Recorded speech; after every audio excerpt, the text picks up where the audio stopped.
What's up, everybody? Welcome back. Today we're getting into this Skull Knight Definitive Edition by First Four Figures. This is a quarter scale Skull Knight. Went back and forth on all the different Skull Knights that are coming out. Some were just humongous, or some were too boring. Some of the Prime 1 ones are just him standing there. So I found this one, and I felt like the base didn't really interfere with my other Prime 1 ones quite so much, and I just figured I wanted to kind of change it up and not go 100% Prime 1 with the full collection of Berserk.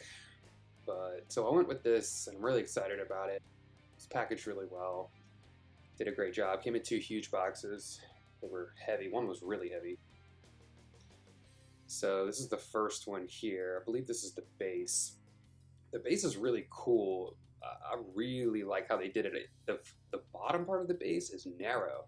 Like 12 inches, but the rest is humongous, so it kind of like explodes out of this smaller base, so it leaves a small footprint, and then all of that other stuff you're seeing kind of comes forward.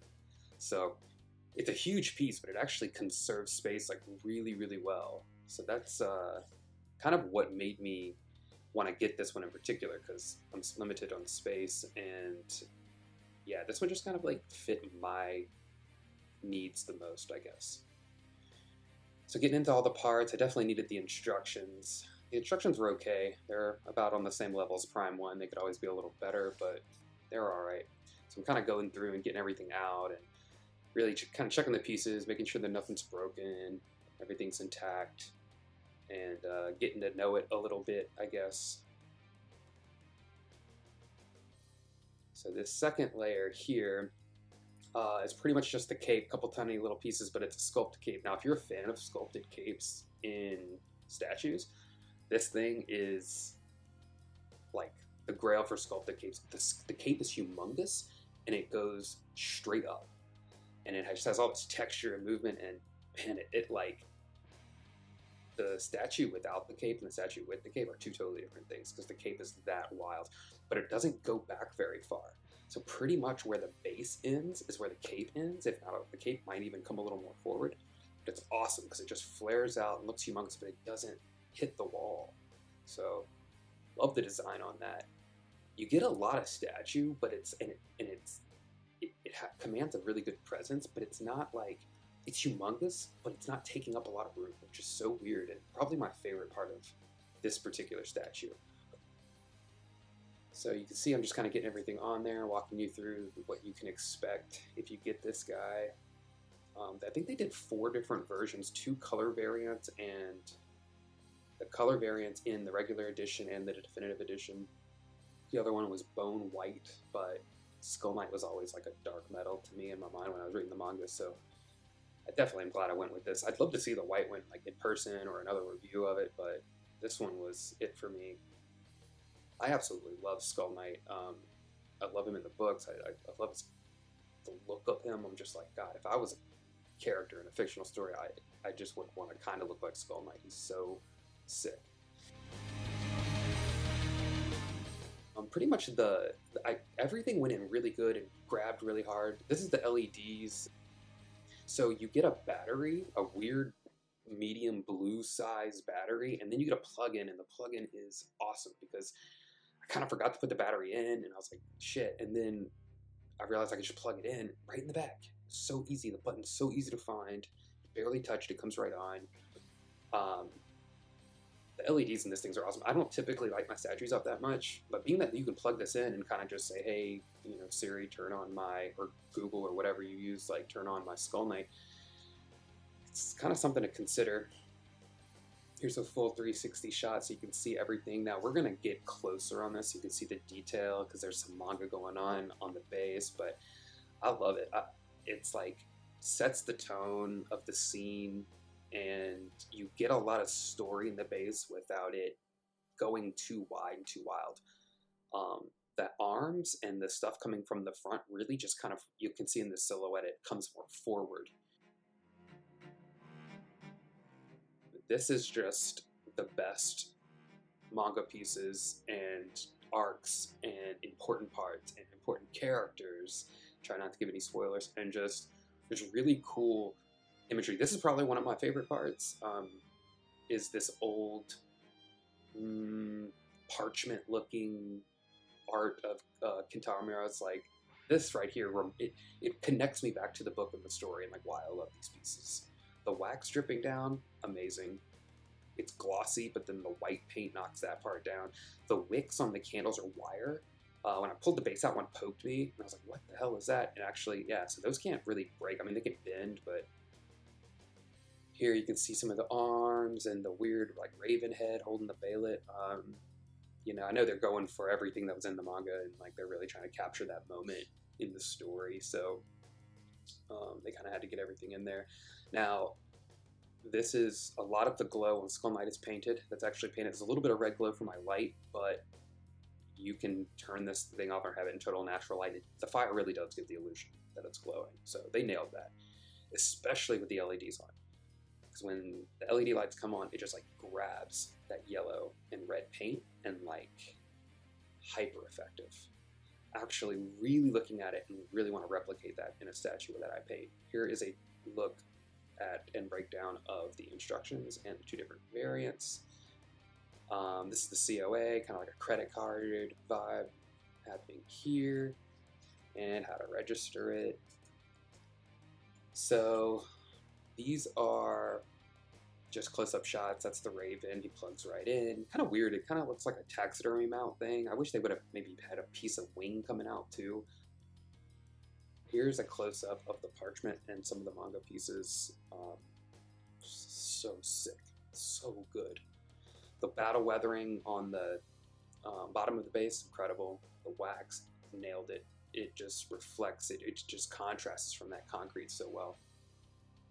Really, really, really like that. And yeah, so the wire's actually painted to kind of give the illusion of flame.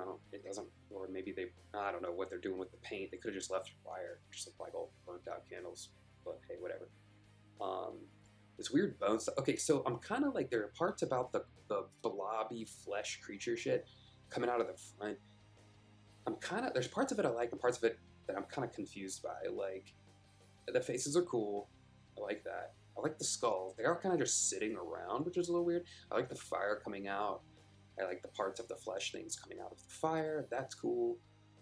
Little shot of where it plugs in and the button, and this LED light that comes on when it's plugged in. But yeah, the front, I don't know. Some of it's really cool, and some of it's just kind of like stuff's just stuck there, like the spines and stuff. Here's some of the flames. Now, a few of the pieces of flame, like the LED doesn't go all the way through it. Some of it does, and it looks amazing. But some of it, I'm just kind of like, man, like, see right there, it goes all the way to the top, and it looks awesome. But on some of them, it doesn't, and the tips aren't illuminated, and it's kind of a drag. All that effort, it doesn't even just get a brighter light. The back of Skull Knight is amazing.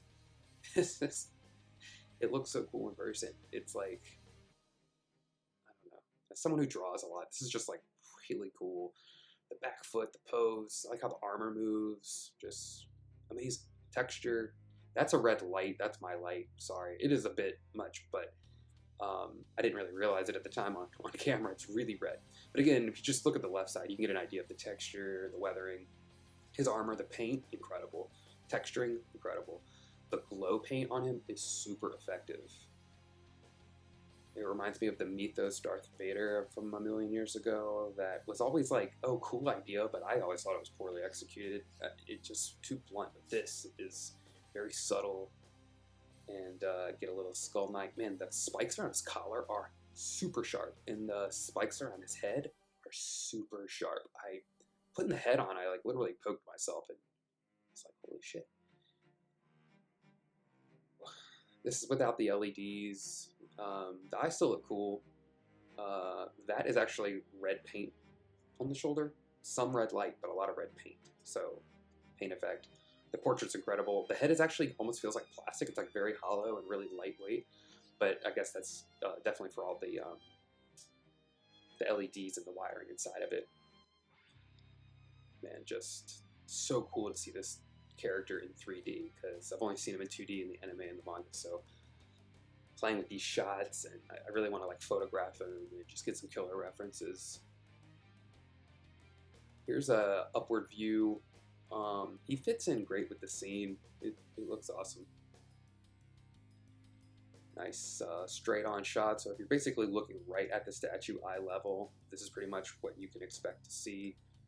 Um, really awesome presence. Here's that badass sculpted cape. I think the cape could have had a little bit more shadowing on it. It's kind of like one singular color, but that's just kind of whatever. Maybe a little, yeah, some shadowing, but that's it straight on. Man, this thing's so sick. It slaps. And it's such a good use of space. It's huge, but you can fit stuff around it. I absolutely love it. There are the LED lights in the eyes, and I think I'm gonna have to like use an extension cord and plug this in and put it on a voice switch just for him, because he's right in the middle of my Berserk collection, which you'll see at the end. But the LEDs just really set it off and create an atmosphere and an ambiance to the whole piece. Like, I usually don't care about LEDs almost always. Every now and then I'm like, man, that one looks great. But this one, and the fact that it comes with a cord and you don't have to use a battery, very good move. Very, very, very solid move.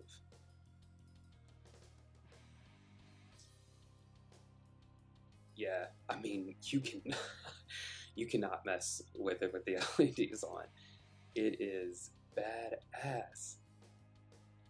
I love this thing, actually. So this is me next to it for scale. There's some dimensions for you if you want to get an idea of, you know, where you think you want to put it. But you'll see how I put it next to my Guts in armor and my Zod in human form right here. Fits perfectly. It's so satisfying. It's so satisfying how it fit right in.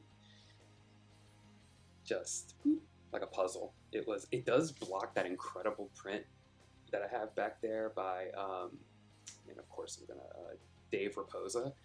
So I'm gonna have to move that to the right because that is an incredible piece of art, and the cape just swallows it. But again, just amazing. I love it. Slann had to get moved. Helmet had to get moved. Slann is such a pain in the ass to move, but there he is right in the middle. Now, some people were asking about scaling. It's weird because he's crouched down, but he definitely, so like on camera, he looks a little underscaled, but in person, he looks huge and kind of, it works really well. I didn't question it until I saw it on camera, but all right, guys, that's gonna wrap it up. Thanks so much for hanging out to the end. Make sure you like and subscribe. It really helps, and we will get back to you later. Take it easy.